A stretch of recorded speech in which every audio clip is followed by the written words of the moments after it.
Page number जी। तो वो Sunday को कहा था ना, अब फिर अगले संडे को कराना। अब अगले संडे को कराना क्योंकि उसके अलावा टाइम नहीं होगा।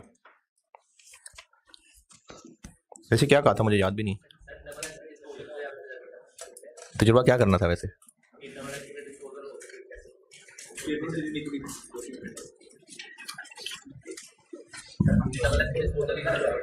हाँ, सोसी के कॉन्टेक्स्ट में, शायद सोसी के कॉन्टेक्स्ट में।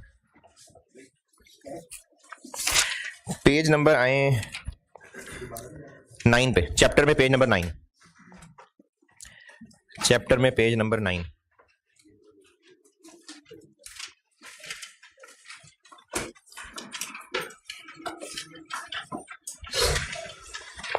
चैप्टर में पेज 9,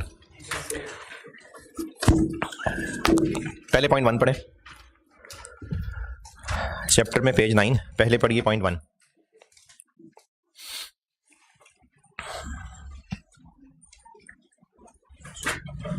जी, इसका मतलब है कि अगर लेसर एक बिल्डिंग जो कि एक जमीन पे है वो लीज पे दे रहा है, तो डेप्रिसिएशन पॉइंट ऑफ व्यू से भी लैंड और बिल्डिंग दो अलग अलग एसेट्स होते हैं। लैंड डेप्रिशिएट नॉर्मली नहीं होती, बिल्डिंग डेप्रिशिएट होती है। तो जब ये दोनों एसेट्स अलग अलग हैं तो फिर इनकी लीज का फैसला भी, यानी फैसले से मुराद क्लासिफिकेशन भी अलग अलग होनी चाहिए। फाइनेंस लीज या ऑपरेटिंग लीज की अकाउंटिंग फर्क है। तो अगर एक बिल्डिंग लीज पे दी जा रही है जिसके साथ जमीन भी है, क्योंकि किराएदार बिल्डिंग तो उठा के नहीं लेके जा रहा, तो फिर ये लीज फाइनेंस है या ऑपरेटिंग है, इसका फैसला बिल्डिंग के लिए अलहदा और लैंड के लिए अलहदा होगा। लैंड की चूंकि नॉर्मली लाइफ अनलिमिटेड होती है, तो मैंने तो कहा था कि फाइनेंस लीज में क्या होता है, देसी तरीका कि वो अपना खर्चा पूरा कर लेता है, एसेट के सारे बेनिफिट्स लेसी कंज्यूम कर लेता है, लेकिन लैंड के तो सारे बेनिफिट्स नहीं कंज्यूम हो रहे। तो इसलिए लैंड ऐसा हो सकता है कि लैंड ऑपरेटिंग लीज पे हो और बिल्डिंग फाइनेंस लीज पे हो। अच्छा, अगर ओनरशिप ट्रांसफर हो जाएगी तो फिर तो लैंड भी फाइनेंस पे है, लेकिन अगर बिल्डिंग वापस आ जानी है, ओनरशिप ट्रांसफर नहीं होनी, तो ऐसा हो सकता है कि बिल्डिंग फाइनेंस लीज हो और लैंड ऑपरेटिंग लीज हो। ये मतलब है पॉइंट 1 का कि लैंड और बिल्डिंग अगर दी गई है लीज पे तो इनको अलग अलग देखना पड़ेगा कि फाइनेंस है कि ऑपरेटिंग है। जी जी, अपार्टमेंट में तो लैंड है ही नहीं ना। हाँ, मतलब उनमें तो लैंड बेची भी नहीं जा रही होती। लैंड तो वही एक कनाल की, अगर लैंड है 2 कनाल की तो उस पर तो 10 फ्लोर हैं, तो उस पर तो लैंड बेची भी नहीं जा रही। अपार्टमेंट की तो सेल के डॉक्यूमेंट्स ही अलग होते हैं, रजिस्ट्री तो नहीं हो सकती उनकी। तो रजिस्ट्री तो लैंड की होती है ना, तो अपार्टमेंट में तो रजिस्ट्री नहीं होती। अच्छा जी, अब आप पढ़िए इनमें से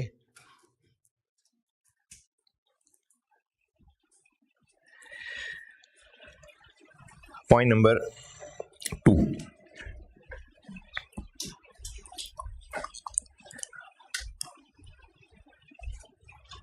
पॉइंट नंबर 2,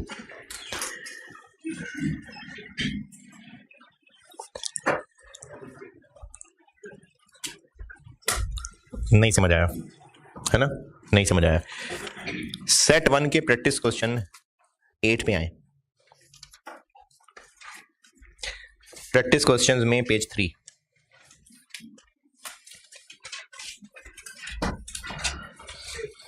पढ़िए, सवाल पढ़ें।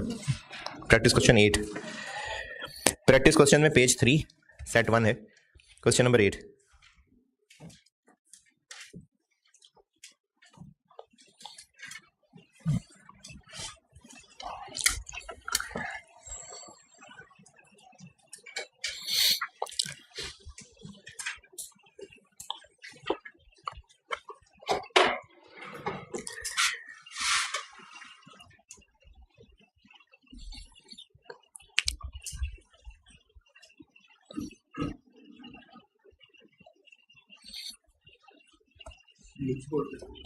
हाँ जी, लीज होल्ड इंटरेस्ट। चलिए बताता हूँ, सवाल पूरा पढ़ लें फिर बताता हूँ।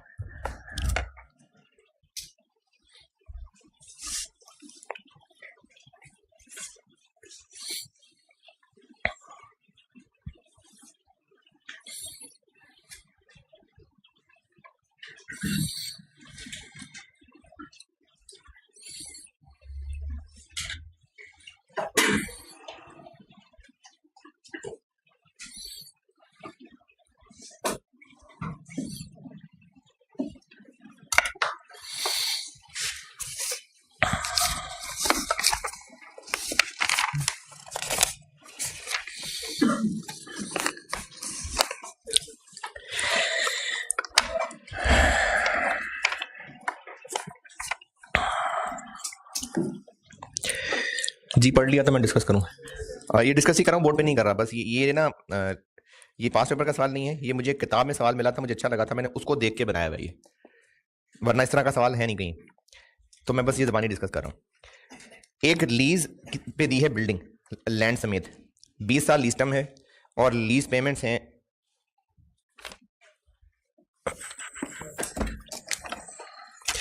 लीज पेमेंट्स हैं 5 लाख पर ईयर।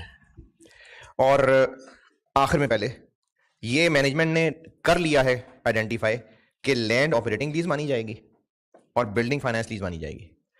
अच्छा, अगर ओनरशिप भी ट्रांसफर हो जानी होती तो फिर पक्की फाइनेंस ही होती, क्योंकि लैंड ने वापस थोड़ी आना था। लेकिन अगर ओनरशिप ट्रांसफर नहीं होनी है तो फिर इन्होंने जो भी हिसाब लगाना था लगा लिया, इंडिकेशंस देख ली और ये कंक्लूजन निकला कि लैंड ऑपरेटिंग लीज है, बिल्डिंग फाइनेंस लीज है। ये स्टूडेंट ने नहीं फैसला करना, ये कर लिया मैनेजमेंट ने फैसला। अब मसला क्या है? मसला ये है कि जो ऊपर टॉप बुलेट पॉइंट 3 5 लाख रुपए रेंटल है, ये लैंड का है कि बिल्डिंग का? दोनों का है। तो इसको तोड़ना जरूरी है या नहीं? क्यों? क्योंकि लैंड की अकाउंटिंग और होनी है, बिल्डिंग की और होनी है। तो इसलिए इस 5 लाख को तोड़ना पड़ेगा, उसके बगैर गुजारा नहीं है, इसको तोड़ना पड़ेगा। क्योंकि लैंड का जो हिस्सा होगा उसको रेंट इनकम बनाया करेंगे ऑपरेटिंग लीज, और जो बिल्डिंग वाला हिस्सा होगा उसका NIL निकाल के फिर स्केड्यूल बनेगा। जो बिल्डिंग के रिलेटेड रेंटल होंगे 5 लाख में से, फर्ज करें 3 लाख बिल्डिंग का, 2 लाख लैंड का, तो 2 लाख की अकाउंटिंग क्या होगी? हर साल रेंट इनकम। 3 लाख की अकाउंटिंग क्या होगी? जो भी दो कल और आज किया है कि NIL निकलेगा, स्केड्यूल बनेगा, इंटरेस्ट, प्रिंसिपल। तो 5 लाख के टुकड़े करने पड़ेंगे। अब वो 5 लाख के टुकड़े ऐसे करने हैं कि इस वक्त लेसी के पास 20 साल के लिए जमीन है, लेसी के पास 20 साल के लिए जमीन मौजूद है, यह है उसका लीज होल्ड इंटरेस्ट। लेसी का जमीन में जो इंटरेस्ट है, इंटरेस्ट वो इंटरेस्ट वाला इंटरेस्ट नहीं है, जैसे नॉन कंट्रोलिंग इंटरेस्ट था, तो वो नॉन कंट्रोलिंग इंटरेस्ट वो लोन वाला इंटरेस्ट था। उस इक्विटी में, उस एस में उनका इंटरेस्ट, उसका लालच, उसका हिस्सा कह लें। तो लैंड लेसी के पास 20 साल के लिए, अब वो 20 साल के लिए इस लैंड के बेनिफिट ले सकते हैं, उसका लीज होल्ड इंटरेस्ट है। इसको अगर 20 साल के लिए किसी को बेचा जाता तो उसकी क्या वर्थ होती? वो 5 मिलियन है। Fair value of lease hold interest in land, यानी लेसी के पास ये जमीन 20 साल के लिए मौजूद है, अब वो इस लैंड से बेनिफिट ले सकता है, ये उसका लीज होल्ड इंटरेस्ट है। अगर ये 20 साल का हक किसी को बेचा जाता तो 5 मिलियन का बिकता। ये है fair value of lease hold interest. तो उसके 5 मिलियन रुपए लेते। चले आप ऐसे कह लें कि अगर 20 साल के लिए किसी को दिया जाए और कहा जाए 20 साल बाद वापस कर देना, तो इसके उससे 5 मिलियन चार्ज करते हैं। हाँ, इस तरह कह लें। इसी तरह से जो बिल्डिंग 20 साल के लिए लेसी इस्तेमाल कर रहा है, हाँ जी, जैसे बिल्डिंग लेसी 20 साल इस्तेमाल कर रहा है, तो अगर एक दफा पैसे लेके 20 साल के लिए कहते हैं इस्तेमाल करो और 20 साल बाद वापस कर देना, तो वो 22,40,000 होता। ये मतलब है fair value of lease hold interest in land while fair value of lease hold interest in building.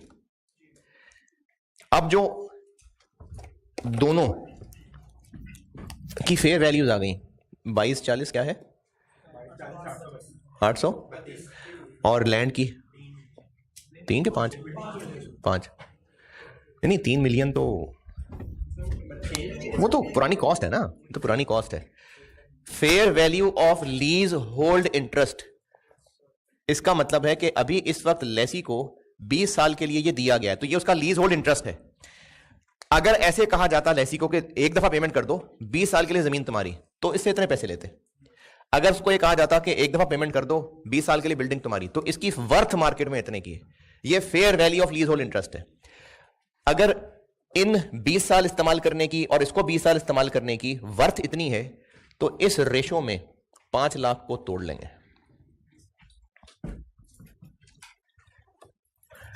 पांच लाख को इस रेशो में तोड़ेंगे, कितना बना? 3 4 2 6 4 और दूसरा 1 5 4 7 3 6। ये लैंड का, ये बिल्डिंग का। इसको लेके ऑपरेटिंग लीज वाली अकाउंटिंग हो जाएगी, इसको लेके फाइनेंस लीज वाली अकाउंटिंग हो जाएगी। इसके सोल्यूशन में कैलकुलेशन भी देख लें और ये 2 साल की अकाउंटिंग भी देख लें।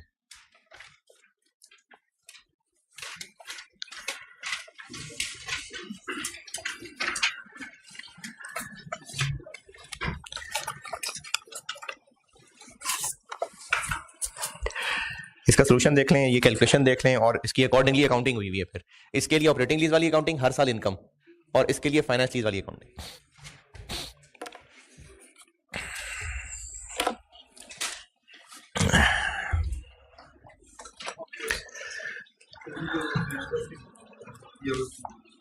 क्या वो तो उसकी कॉस्ट दी हुई है बस, है? समझ नहीं आई बात। 3 मिलियन का देखो ना, एंट्री देखो तो सही। ये बिल्डिंग मौजूद थी, ये मैंने कल बताई थी, ये बात बिल्कुल बताई थी कि अगर लेसर अपना ही कोई यूज्ड एसेट फाइनेंस लीज पे दे दे, नहीं वापस नहीं, फाइनेंस लीज पे दे दे, तो उसको अपना एसेट वो निकाल देगा अपनी बुक्स में से। लीज रिसीवेबल डेबिट और कैश क्रेडिट ये तब है अगर बैंक नई गाड़ी खरीद के लीज पे दे रहा है तो। लेकिन अगर बैंक अपनी ही एक यूज्ड गाड़ी दे दे तो लीज रिसीवेबल डेबिट और गाड़ी क्रेडिट। तो ये इसलिए बताई है बिल्डिंग की कॉस्ट ताकि आप बिल्डिंग क्रेडिट करें। तो इसकी चूंकि ये ओन बिल्डिंग थी और अब उसने ये फाइनेंस लीज पे दे दी है तो गई बिल्डिंग। ये इसलिए 3 मिलियन बताया हुआ था। जी मैंने कहा कैलकुलेशंस देख लें और 2 साल की एंट्री स्कीम ही है। ये जो लैंड वाला पोर्शन निकला ना 345, ये हर साल इनकम बनती जाएगी, और ये जो 154 निकला है बिल्डिंग वाला, इसके लिए वही NIL वाली अकाउंटिंग होगी। वो मैंने 2 एंट्रीज करने की बजाय कंपाउंड कर दी कि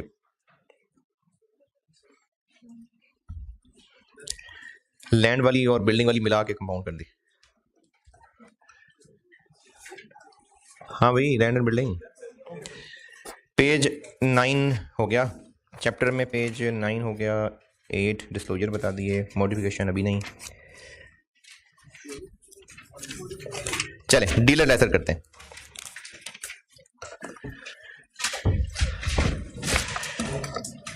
डीलर मैन्युफैक्चरर लेसर वो होता है, हाँ जी रहता है। डीलर मैन्युफैक्चरर लेसर वो होता है कि जो गाड़ियां वैसे भी बेचा करता है और फाइनेंस लीज पे भी दे देता है, तो उसको डीलर या मैन्युफैक्चरर लेसर कहते हैं।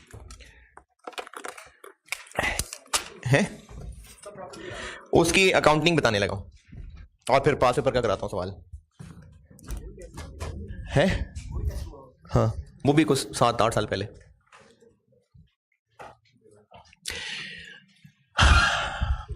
एक डीलर है, कौन सा बता रहा हूं,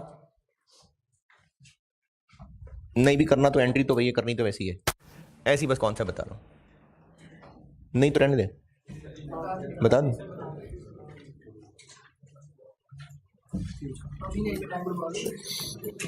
यार वो लड़का गुस्सा नहीं कर गया, चला गया ना। ओहो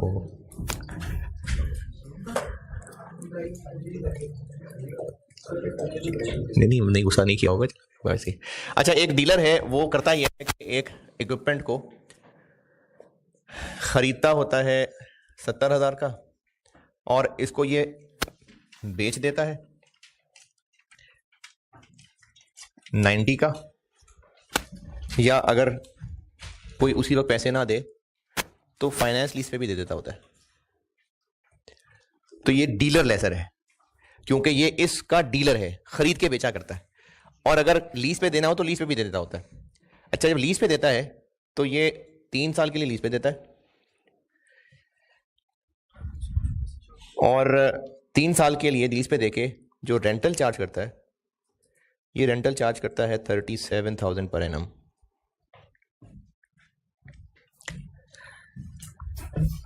जब ये 90 का बेचता है, यानी कैश लेके फौरन बेच देता है, तो कितना प्रॉफिट कमाता है? इस ट्रांजैक्शन पे ये प्रॉफिट कमाया करता है 20, और ये इसका सेलिंग का प्रॉफिट है, यानी ये बेचेगा तो कॉस्ट ऑफ सेल और ये सेल्स। जब बेचेगा तो इसका normal selling profit, selling profit. लेकिन अगर ये लीज पे दे तो टोटल कितने पैसे लेता है? दिस इंटू 3, और कितना कमा लेता है? हाँ जी 41। ये इस 41 के प्रॉफिट को 3 साल पे फैलाएगा या पहले ही साल में रिकॉर्ड कर लेगा? 3 साल में फैलाएगा। अगर ये उसी वक्त बेच देता तो 20,000 कमाता। अब ज्यादा क्यों कमा रहा है? क्योंकि 3 साल है। तो ये उसी वक्त बेच देता तो पहले साल में ही सारा का सारा प्रॉफिट आ जाएगा। ये क्योंकि 3 साल में फैला रहा है, 3 साल में कमा रहा है, तो इस 41 को 3 साल में फैला देते। लेकिन ये 41 का 41 3 साल की वजह से नहीं है। अगर ये उसी वक्त भी पैसे ले लेता तो 20 तो फिर भी कमा लेता। तो इस 41 में से 20,000 तो उसने वैसे भी कमा लेना था। 3 साल की वजह से क्या कर रहा है? ये है उसका इंटरेस्ट। ये लीज का इंटरेस्ट है। लीज का इंटरेस्ट 41 नहीं है, लीज का इंटरेस्ट 21 है, क्योंकि 20 तो उसने वैसे भी कमा लेना था। अच्छा, अब इसको मैं सेलिंग प्रॉफिट क्यों कह रहा हूं, उसकी भी वजह देख लें। ये इक्विपमेंट जब इस डीलर के पास पड़ा हुआ है तो इसकी इन्वेंट्री है, इसका एसेट है। सेल क्यों रिकॉर्ड कर लेगा ये इधर? क्योंकि इसने एसेट कस्टमर को बेच दिया। और सेल होना कब माना जाता है? वैसे तो हमने IFRS 15 पढ़ना है, लेकिन जब कंट्रोल ट्रांसफर हो जाता है। पॉइंट है कंट्रोल ट्रांसफर, लेकिन चलें रिस्क एंड रिवॉर्ड कह लें, क्योंकि risk and reward control transfer होने की एक मिसाल है। तो ये इसका एसेट था, इन्वेंट्री, कस्टमर को बेच दिया तो इन्वेंट्री से निकाल दिया और सेल्स बना ली। क्यों? Control risk and reward transferred. अब उसने बेचा बेशक नहीं, लेकिन फाइनेंस लीज पे दिया और अब भी रिस्क एंड रिवॉर्ड ट्रांसफर। तो चाहे उसी वक्त कैश पे बेच के पैसे ले ले, चाहे फाइनेंस लीज पे दे दे, रिस्क एंड रिवॉर्ड दोनों केस में ट्रांसफर हो रहे हैं। तो इसलिए फाइनेंस लीज पे देना भी समझा यही जाएगा कि उसने सेल किया है। कितने का सेल किया? जितने का करना था। कितने का? 90। अब वो 90,000 चूंकि उधार पे सेल किया है, अब वो 90,000 पे 3 साल में फैला के रिसीव करेगा और 3 साल में उनके ऊपर इंटरेस्ट कमाएगा। तो फाइनेंस लीज पे अगर ये एसेट दे दे तो इसको 2 ट्रांजैक्शंस में तोड़ा जाता है। एक ये समझेंगे कि उसने सेल की है, और फिर बाकी के लिए समझेंगे उसने लीज की है। तो डीलर लेसर की अकाउंटिंग 2 टुकड़ों में तोड़ी जाती है। वो सेल की अकाउंटिंग भी करेगा और लीज की अकाउंटिंग भी करेगा। यानी एक रिसीवेबल बनाएगा और सेल्स क्रेडिट कर लेगा। कितने से? 90 से। और सेल्स बना लेगा तो कॉस्ट ऑफ सेल्स भी बना लेगा।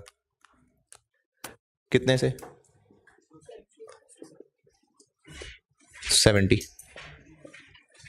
लेकिन अब ये उसका सादा डेटर नहीं है, अब ये इसका नॉर्मल डेटर है, ट्रेड रिसीवेबल। फिर ये इसका लीज रिसीवेबल है, तो इसलिए वो सादा रिसीवेबल डेबिट नहीं करेगा, वो लीज रिसीवेबल डेबिट करेगा।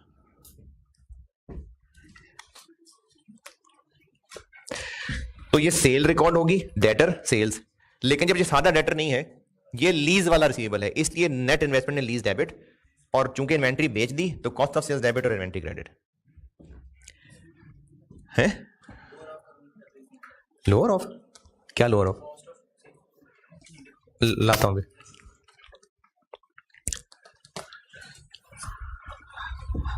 हाँ जी, अच्छा, यही मैन्युफैक्चरर के लिए भी है कि वो अपनी सेल भी रिकॉर्ड करेगा और लीज भी रिकॉर्ड करेगा। यहां तक समझ आई बात? तो मैं लोअर ऑफ वाली बात करता हूं। डीलर लेसर अगर ऑपरेटिंग लीज पे दे रहा है तो वो ऑपरेटिंग लीज वाली अकाउंटिंग है। डीलर लेसर ये गाड़ियां, ये इक्विपमेंट ऑपरेटिंग लीज पे भी दे सकता है, तो उसके लिए फिर ऑपरेटिंग लीज वाली अकाउंटिंग है। ये फाइनेंस लीज के लिए जरूरी है कि डीलर है कि फाइनेंसर है। ऑपरेटिंग लीज के लिए लेसर लेसर होता है बस जी। आपने चीफ दे दिया, आपने 3 सालों में 1,000 का पेमेंट दे देना, चीफ भी तुम्हारी इंस्टॉलमेंट सेल की बात कर रहे हैं आप? क्रेडिट पे जैसा सेल करेंगे 3 साल में इंस्टॉलमेंट सेल हो गई। इंस्टॉलमेंट नहीं तो चलो 3 साल का क्रेडिट हो गया। लीज की शक्ल है ना, इसलिए मैं इंस्टॉलमेंट सेल कह रहा था। वो इंस्टॉलमेंट सेल है, वो लीज नहीं है, वो IFRS 15 है। वो है फर्क कैसे पता चलेगा? यहां पर लीज का कॉन्ट्रैक्ट बताएगा कि IFRS 16 में आना है कि नहीं आना। राइट टू यूज, वो तो बेच दी ना। जो बात इंस्टॉलमेंट सेल कर रहे हैं वो तो बेच दी। उसको राइट टू यूज तो तब कहते अगर वो एसेट लेसर का ही रहता और वो लेसी को कहता चलो तुम ठीक है यूज कर लो, तो राइट ऑफ यूज है। अगर चीज बेच दी है तो फिर तो वो कंटेंट भी सेल्स का कंटेंट होगा, तो वो आईएफआरएस 15 में जाएगा। ये लीज का कंटेंट है, आईएफआरएस 16 में आएगा। यहां तक ये काला नजरिया डेबिट क्रेडिट जाग रहे हैं ना? मैंने भी और सवाल कराना है, सवाल कराने हैं।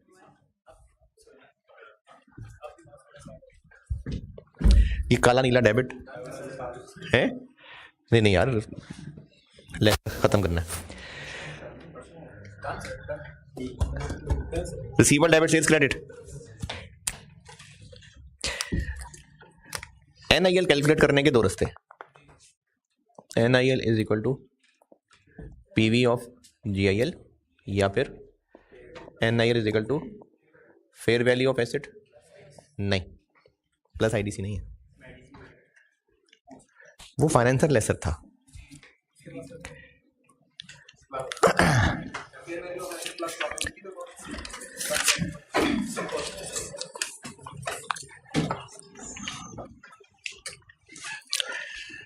पेज नंबर 4 के एंड पे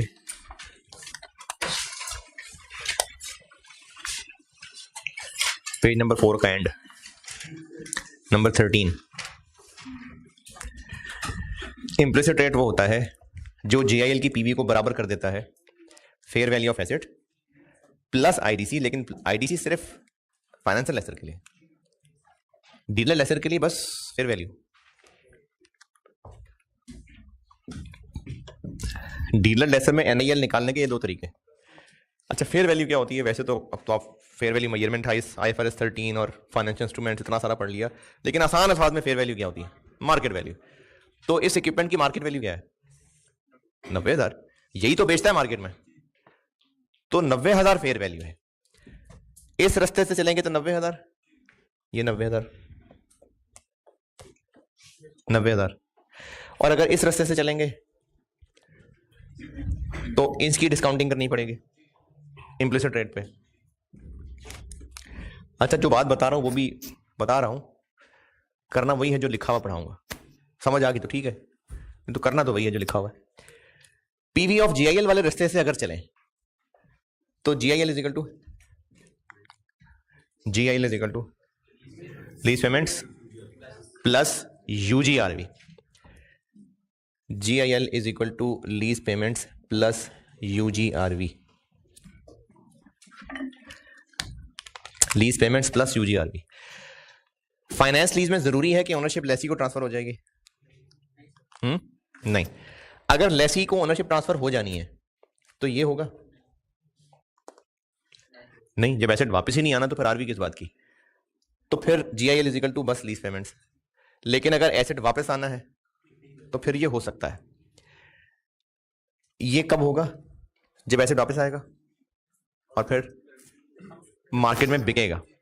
यानी अगर एसेट लेसर के पास वापस आना है तो ये एसेट लेसर ने 2 दफा बेचना है। दोबारा सुने, लीज के एंड पे ओनरशिप अगर ट्रांसफर हो जाएगी तो फिर ये नहीं होगा। लेकिन अगर एसेट लेसर को वापस आना है तो उसका मतलब है उस लेसर ने वो एसेट 2 दफा बेचना है। एक अभी लेसी को सेल मान रहे हैं ना, और एक जब एसेट वापस आएगा तो मार्केट में जाके बेचेगा। अभी इस वक्त आज कौन सी वाली सेल रिकॉर्ड हो रही है? जो लेसी को बेच रहा है। अगर मैं अभी इस वक्त एनआईएल निकालूं तो NIL is equal to PV of lease payment plus PV of UGRV. यानी हम अभी फिलहाल सेल्स ऐसी अमाउंट से रिकॉर्ड करने लगे हैं जो कि इसके बराबर है, जबकि इसका ताल्लुक इस सेल से है ही नहीं। इसका ताल्लुक तो बाद में दोबारा होने वाली सेल से है। तो हम फिर इस अमाउंट से सेल रिकॉर्ड करें, ठीक नहीं है। तो इसलिए सेल्स की अमाउंट एनआईएल से रिकॉर्ड नहीं होगी, एनआईएल माइनस पीवी ऑफ यूजीआरवी से होगी। एंट्री आउट हो जाएगी इससे। एंट्री क्यों आउट हो जाएगी? क्योंकि ऊपर एनआईएल है, ये 70 है, लेकिन सेल्स क्रेडिट हो रही है एनआईएल माइनस पीवी ऑफ यूजीआरवी से। डबल एंट्री हो गई आउट। तो अगर हम सेल में से अभी कुछ माइनस कर रहे हैं ना, तो उतना फिलहाल हम कॉस्ट ऑफ सेल से भी माइनस कर लेते हैं।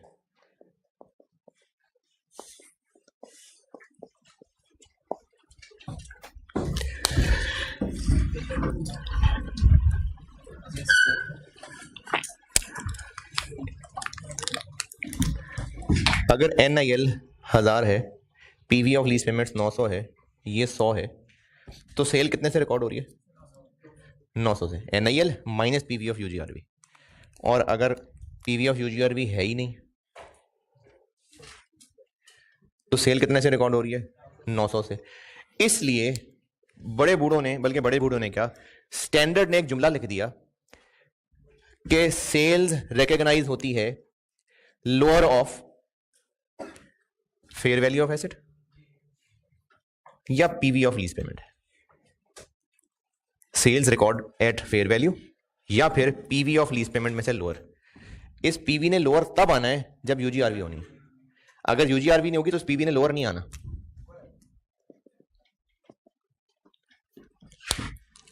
अगर UGRV नहीं है तो PV ऑफ लीज पेमेंट ने भी इतना ही आना है, लेकिन अगर UGRV है तो फिर इसने इतना नहीं आना। तो इसलिए IS ने कहा कि लोअर ऑफ दिस और दिस। लेकिन अगर आप इस रास्ते से ना भी आए तो ये है। अब ये इतनी सारी बातें बताने के बाद करना क्या है? Page number 6।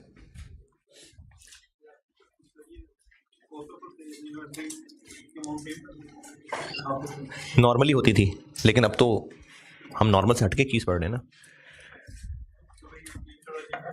कोई बात नहीं, वो इतना कुछ जो अजीब हो रहा है तो थोड़ा और अजीब हो जाएगा तो क्या है। हम सेल में से एक अमाउंट को फिलहाल डेफर कर रहे हैं, तो फिर अगर कॉस्ट ऑफ सेल भी पूरी चार्ज कर दी तो प्रॉफिट बिला वजह कम हो जाएगा। तो हम जितना रेवेन्यू से साइड पे कर रहे हैं ना, हम उतना ही कॉस्ट ऑफ सेल से भी साइड पे कर लेंगे। जब दोबारा बेचेंगे तब देखेंगे।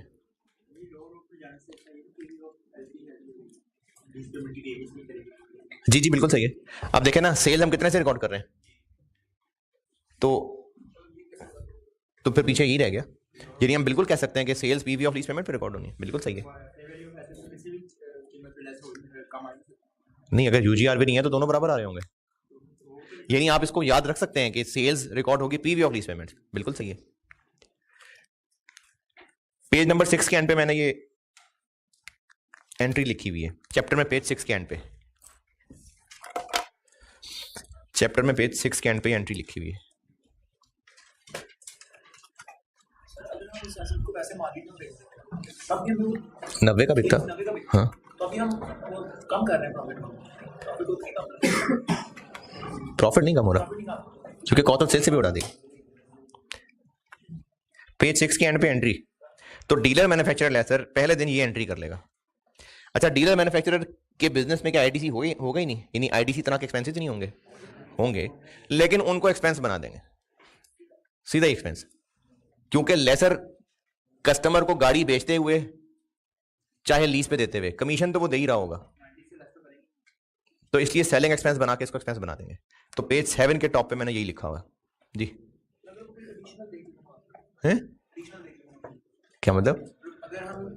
हम कॉन्सेप्चुअली चूंकि इससे मेन रेवेन्यू सेल्स अभी रिकॉर्ड कर रहे हैं, तो इसलिए इस नस्ल के एक्सपेंसेस सारे सेलिंग एक्सपेंसेस समझ रहे हैं।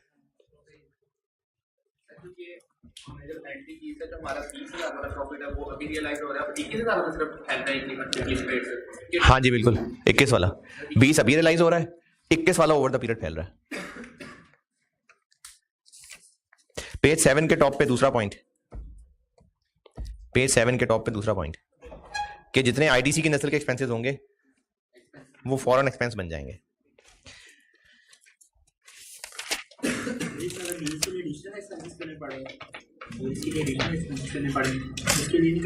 कोई बात नहीं, मेन रेवेन्यू सेल्स रिकॉर्ड हो रहा है इसलिए सारे एक्सपेंसेस।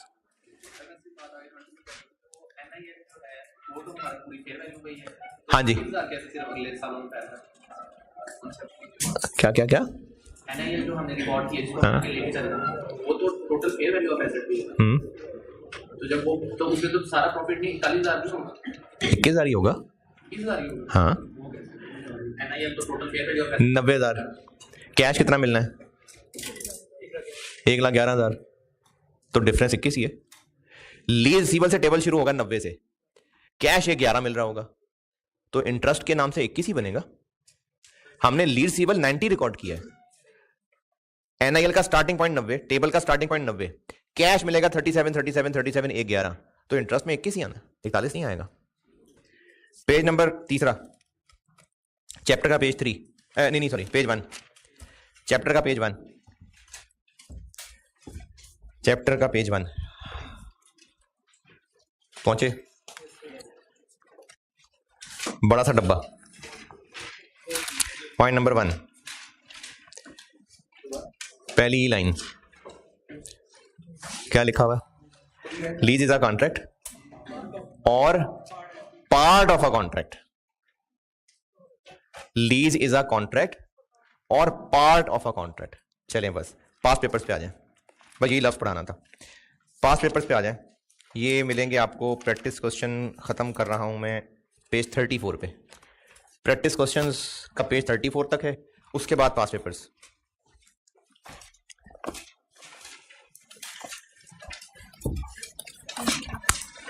पहला ही अरेबियन ऑटोमोटिव्स, पहला ही जून 14 है, दिसंबर 20। कैप दिसंबर में थोड़ी होता है, ये सी फैब का है। ये लेसी मॉडिफिकेशन का बड़ा तगड़ा सवाल है? वो भी दिसंबर 20 था। ये सवाल पढ़िए, क्वेश्चन 1 करता हूं, छोटा सा सवाल है, कर लेते हैं।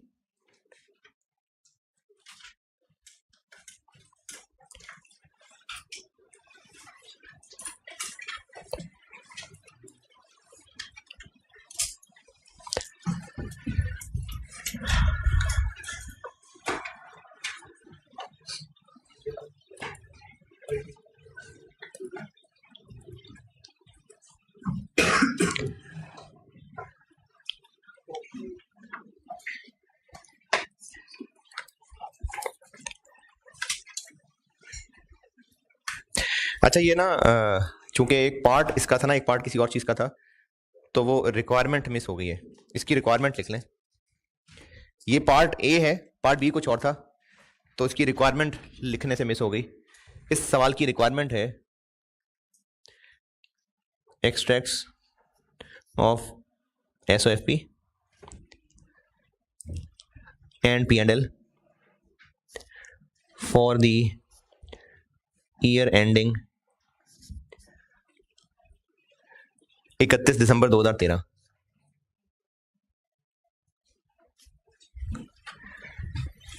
और ये पार्ट 10 नंबर का था।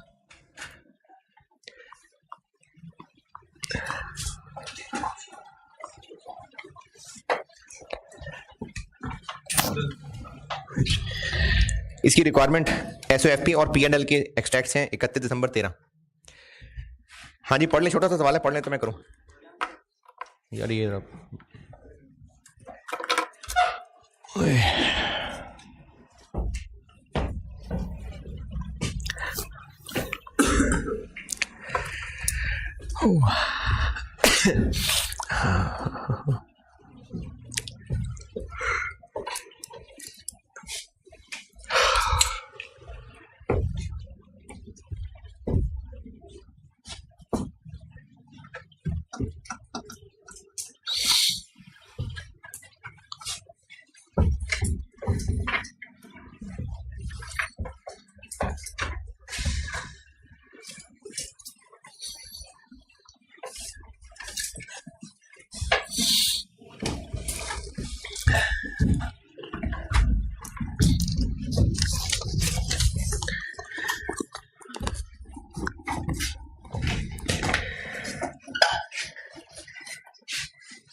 हाँ जी, पढ़ लिया। अच्छा, अब ये फाइनेंस लीज है, फाइनेंस लीज है कि ऑपरेटिंग लीज है? हैं? लिखा हुआ है, पहली लाइन में लिखा हुआ है फाइनेंस लीज है। फाइनेंसर लेसर है कि डीलर लेसर है? कैसे पता? हैं? ऑटोमोटिव लिखा हुआ है, बिल्कुल ठीक है। और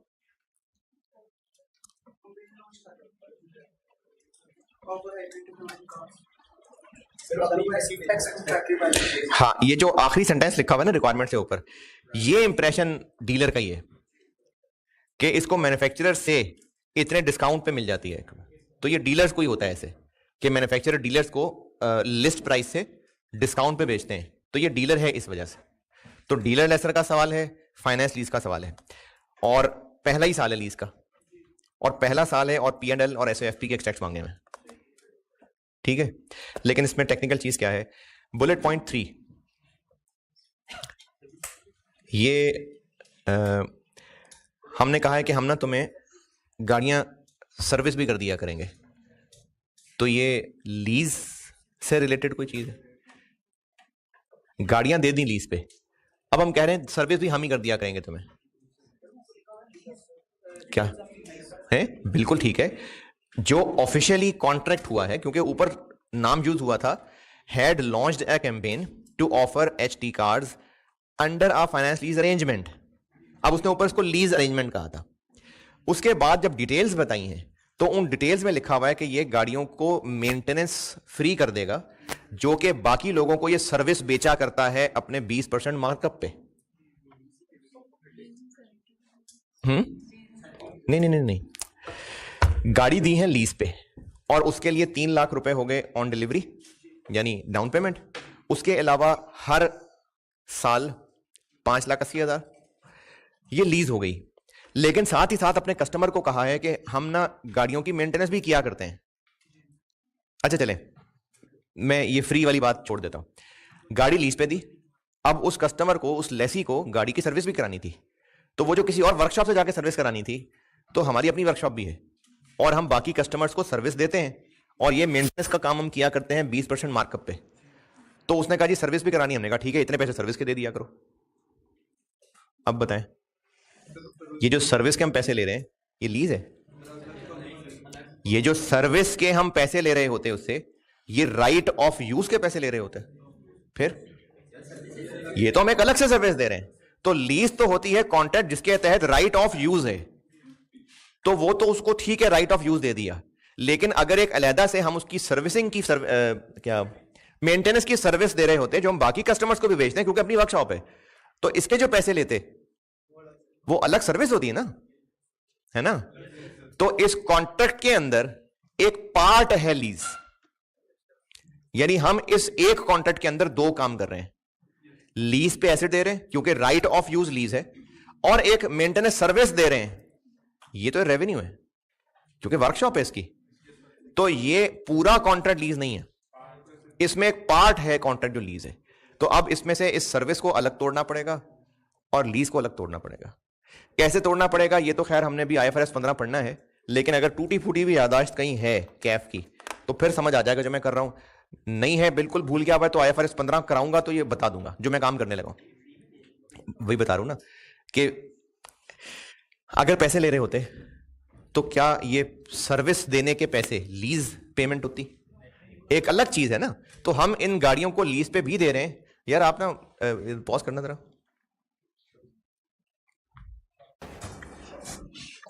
ये क्या बता रहा था?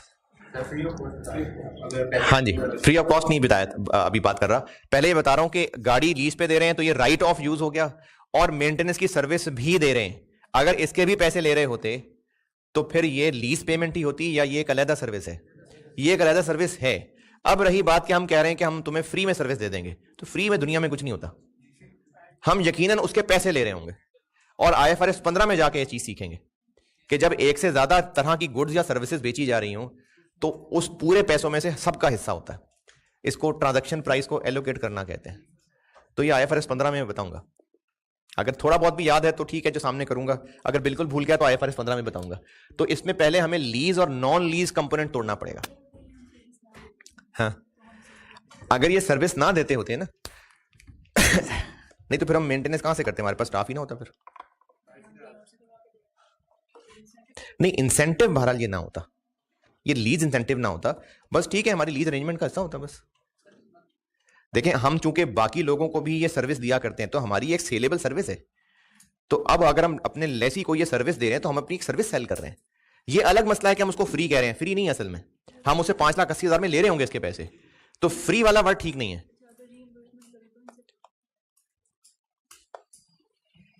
अगर रीइंबर्समेंट करें, या तो रीइंबर्समेंट या पेमेंट, ये होती है लीज इंसेंटिव। और लीज इंसेंटिव ये शुरू में ही होता है ताकि लीज हो जाए। अब अगर हम कहीं से सर्विस करवा के दे रहे होते तो ये लीज इंसेंटिव होता और इसकी अकाउंटिंग क्या होती, जितना खर्चा हमारा होता और जो हमें किराया मिलता वो नेट कर लिया करते, क्योंकि लीज इंसेंटिव लेस होता है ना। तो जो अगर हम उसको खर्चा, अगर हम सर्विस करवा के देते होते तो बस जो हमारा खर्चा हो रहा होता वो रेंटल में से माइनस कर लिया करते और फिर उस माइनस करके अकाउंटिंग करते। तो ये हम चूंकि एक सर्विस बेचा करते हैं तो ये हम दो काम कर रहे हैं, एक लीज कर रहे हैं और दूसरा सर्विस पे सर्विस दे रहे हैं। तो इसको दो टुकड़ों में ऐसे तोड़ना है कि हर साल, अच्छा 3 लाख तो आ गया ना सीधा सीधा गाड़ियों के अगेंस्ट, हर साल हम 5,80,000 लिया करेंगे, बुलेट पॉइंट 2। और उसके अलावा 3 साल तक, 3 साल कितने साल की लीज है? 3 साल, हाँ जी, 3 साल के लिए हम उसको सर्विस भी दिया करेंगे। और हर साल सर्विस पे कितना खर्चा हमारा अंदाजन हुआ करेगा? 10,000। हमारा हर साल अंदाजन खर्चा सर्विस पे 10,000 हुआ करेगा। और हम हर साल बेशक उसको कह रहे हैं कि हम तुमसे फ्री सर्विस देंगे, लेकिन फ्री नहीं दे रहे होंगे, हम उससे एनुअल पैसा कितना लेते होंगे? 5,80,000। 5,80,000, अच्छा ठीक है, 5,80,000, 5,80,000, 10 गाड़ियां, 5.8 मिलियन। हम अगर सर्विस के पैसे लेते तो कितने लेते?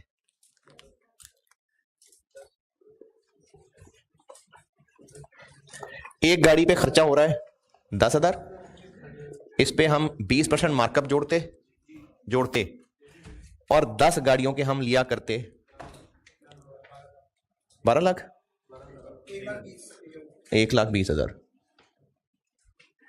तो फिर हम यकीनन जो लीज पेमेंट ले रहे होंगे वो हम ले रहे होंगे 5.68।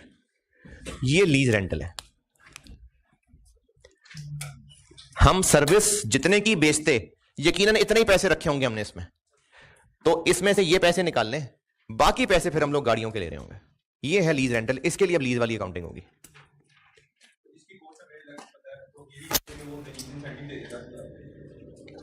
लीज इंसेंटिव ये नहीं है ना, क्योंकि हम ये सर्विस अलग से दिया करते हैं, तो इनको भी हम वो सर्विस बेच रहे हैं। हाँ, जब हम लोग IFRS 15 पढ़ेंगे ना तो उसमें चीज देखेंगे कि वो चीज जो हम नॉर्मली बेचा करते हैं, हमारा main ordinary course of business है, उनमें से कोई भी चीज फ्री नहीं होती कभी भी,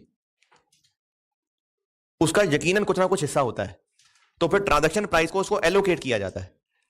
ये इसमें IFRS 15 का एक पोर्शन साथ जुड़ गया। तो हमारा ये ऑर्डिनरी कोर्स है क्योंकि हम बाकी कस्टमर्स को भी ये सर्विस बेचा करते हैं। अगर ये हम बाकी कस्टमर्स को ना बेचे होते, वैसे ही बस कहते हैं कि हम ना तुम्हें हर साल हम मेंटेनेंस करा दिया करेंगे, वो हमारे जिम्मे, तो फिर उसको चलो लीज इंसेंटिव कह सकते थे, उसको फिर हम लीज रेंटल में से लेस किया करते, उसकी फिर लीज, नेट की लीज की काउंटिंग करते। ये हम लोग बाकी कस्टमर्स को भी सर्विस देते हैं, तो ये हमारा ऑर्डिनरी कोर्स ऑफ बिजनेस है, इसलिए हमारा ये रेवेन्यू के जरिए से चलेगा। और रेवेन्यू में हम सीखेंगे कि कोई भी सर्विस फ्री नहीं है। इवन के जो डिस्काउंट का वादा किया होगा उसकी भी हमने प्राइस डाल देनी है IFRS 15 में। तो IFRS 15 के अंदर कोई भी गुड और सर्विस फ्री नहीं होगी। बोला होगा कस्टमर को फ्री है, होगी नहीं वो फ्री, उसका कोई ना कोई हिस्सा होगा। वो हिस्सा कैसे होगा, उसका एक तरीका ये होता है जो मैंने यहां किया, कॉस्ट प्लस कहते हैं उसको। तो ये चीज IFRS 15 में सिखानी है। तो चूंकि इसका ये ऑर्डिनरी कोर्स ऑफ बिजनेस है ना, इसलिए इसका ये रेवेन्यू है। तो लीज और रेवेन्यू मिक्स हो गया, तो हमने रेवेन्यू निकाल लिया, बाकी लीज रह गई। अगर ये ऑर्डिनरी कोर्स ना होता तो ये काम ना करते। जल्दी बोलो, जल्दी जल्दी। अच्छा वैसे ना, जब बहुत सारे अगर डालेंगे ना तो जो कर रहे हैं वो ही नहीं हो सकेगा। ये ऑर्डिनरी कोर्स है। कैसे पता ऑर्डिनरी कोर्स है? क्योंकि बाकी कस्टमर्स को भी हम ये सर्विस दिया करते हैं। तो ये हमारा ऑर्डिनरी कोर्स है, ये रेवेन्यू है IFRS 15, और इसकी IFRS 15 वाली अकाउंटिंग होगी और इसकी लीज वाली अकाउंटिंग होगी। तो वो पोर्शन निकाला है कि लीज वाला पोर्शन क्या होगा। अब इसकी लीज की अकाउंटिंग ऐसे होगी कि डीलर लेसर है, सवाल में मांगी तो खैर SOCI है, मैं अभी सिखाई थी क्योंकि प्रैक्टिस के लिए एंट्री करके दे रहा हूं। सवाल में एंट्री रिक्वायर्ड नहीं है, मैं वैसे ही आपको उस एंट्री की प्रैक्टिस करने के लिए बता रहा हूं। लीज रिसीवेबल या net investment in lease debit, cost of sales debit, inventory credit और सेल्स क्रेडिट। कितने से? कितने से? यहां पर कहीं जीआरवी यूजीआरवी है? नहीं है। तो बस जो रेंटल्स की पीवी है वो ही एनआईएल है। क्या रेट है? 12%। लीज पेमेंट्स की पीवी निकालिए।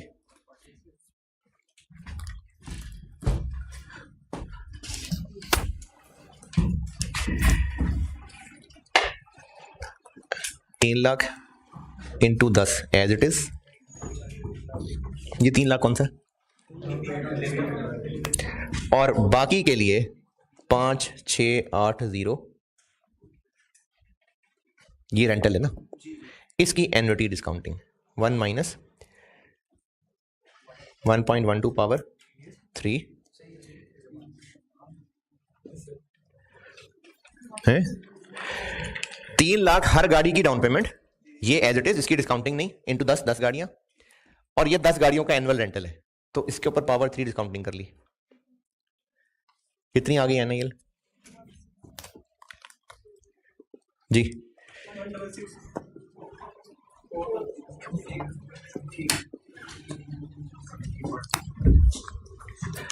ये एनआईएल बन गई। तो NIL debit 16.64, sales credit 16.64, cost of sales और इन्वेंट्री। ये गाड़ी फैक्ट्री वाला 18 लाख की बेचता है, मैं नहीं, 18 लाख पे 15% डिस्काउंट दे देता है,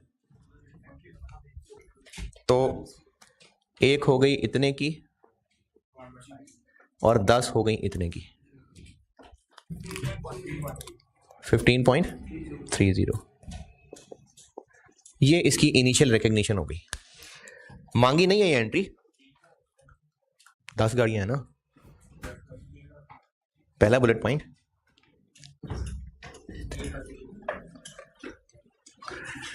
आईडीसी नहीं है ये। हम लेसी से 3 लाख रुपए फौरन ले लेंगे, जैसी गाड़ी उस तक पहुंचाएंगे, डाउन पेमेंट कह लें, बाकी 3 इंस्टॉलमेंट्स हैं। बस खत्म कर रहा हूं क्लास। ये डाउन पेमेंट हो गई ना। Details of the lease of each car are as under 3 lakh रुपए डिलीवरी ऑफ कार पे पेमेंट, और बाकी पे 3 इक्वल इंस्टॉलमेंट्स हैं, तो ये डाउन पेमेंट हो गई और बाकी इंस्टॉलमेंट्स हैं, तो डाउन पेमेंट भी लेसी पे ही करेगा ना, तो लीज पेमेंट हो गई। तो इसकी डिस्काउंटिंग नहीं, ये एज इट इज, बाकी की डिस्काउंटिंग। ये एंट्री नहीं मांगी थी, लेकिन मैंने भी एंट्री बताई थी इसलिए एंट्री करके दे दी। मांगे हैं एक्सट्रैक्ट्स ऑफ P&L 2013 ईयर का। रुपीज में करना है रुपीज में कर दें, मिलियन में करना है मिलियन में कर लें। जी बताएं, इनकम स्टेटमेंट में क्या क्या आएगा? सेल्स आएंगी, वर्किंग वन, ये वर्किंग वन है सारी, ये सारी वर्किंग वन है। इसको तोड़ा ताकि लीज रेंटल निकाल सके, और फिर उसे एनआईएल निकाल लिया। कितनी? 16.64। और इनकम स्टेटमेंट में क्या आएगा? Cost of sales,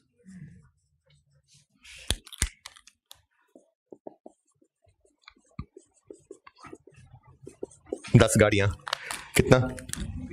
15.3। ये मैंने ऐसी बस एंट्री करके दिखाई थी प्रैक्टिस के लिए, एंट्री नहीं मांगी थी, ये है रिक्वायरमेंट। और इनकम स्टेटमेंट में क्या आएगा? जो हमने सर्विस का रेवेन्यू इस छुपे हुए पैसों में से निकाला है 0.12, ये हमारा सर्विस रेवेन्यू आ जाएगा।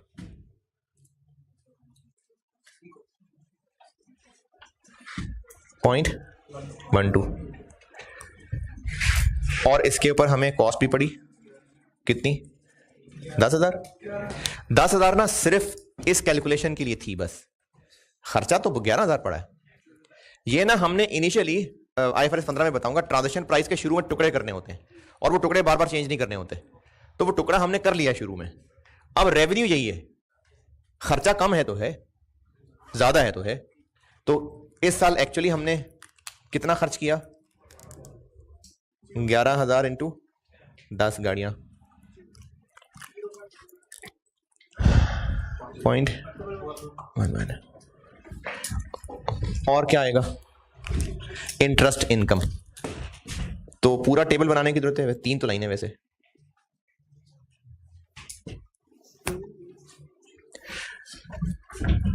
जरूरत ही नहीं है, वैसे ब्रैकेट में भी काम हो सकता है लेकिन नहीं।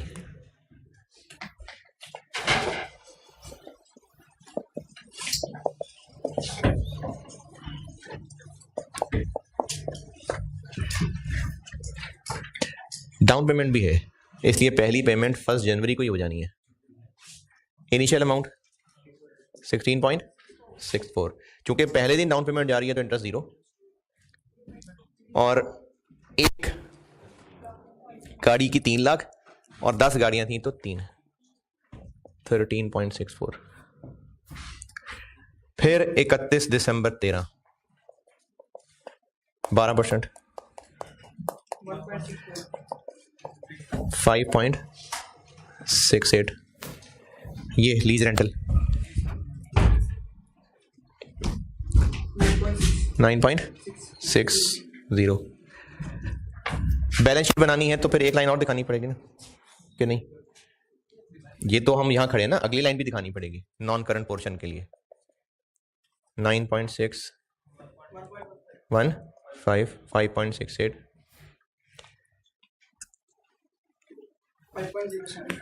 5 और एक ही लाइन रह गई,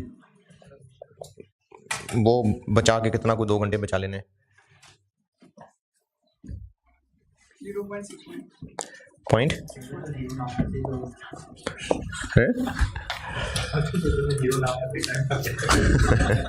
लेकिन अगर 0 नहीं आया तो पता लगेगा कि गलती हुई है, तो जल्दी से गलती चेक करके गलती पकड़ेगी तो फिर ठीक भी तो कर लेंगे ना। ना बनाए फिर आखिरी लाइन, ना बनाना आखिरी लाइन।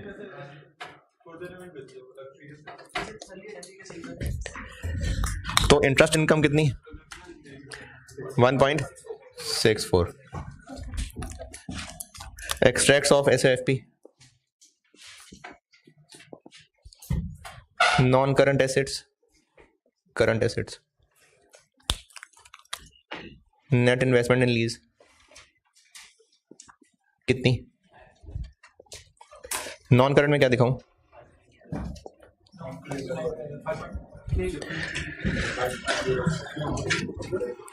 ये जो सवाल यहां मैं कर रहा हूं, मैं अपने लिए जो कर रहा हूं, बैलेंस शीट में नॉन करंट में क्या दिखाऊं, हम यहां खड़े हैं इधर, तो ये नॉन करंट में,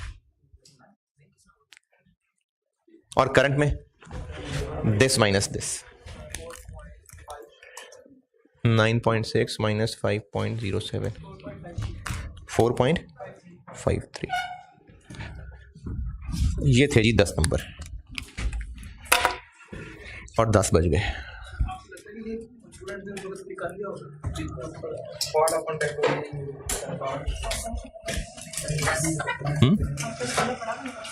हाँ IFRS 15 पढ़ा होगा, तब वैसे IAS 18 होता था, लेकिन IAS 18 में भी ऐसा ही होता था। ठीक है यार, अल्लाह हाफिज़। हैं पता होती लास्ट वाला क्या, अरे वो तो प्रॉपर रेवेन्यू वाला सवाल था ना, तो उसमें फिर कॉस्ट प्लस अप्रोच होती है, मार्केट एडजस्टेड अप्रोच होती है, रेजिडुअल अप्रोच होती है। सर अगर डिस्काउंटेड प्राइस पे सर्विसेज देता है तो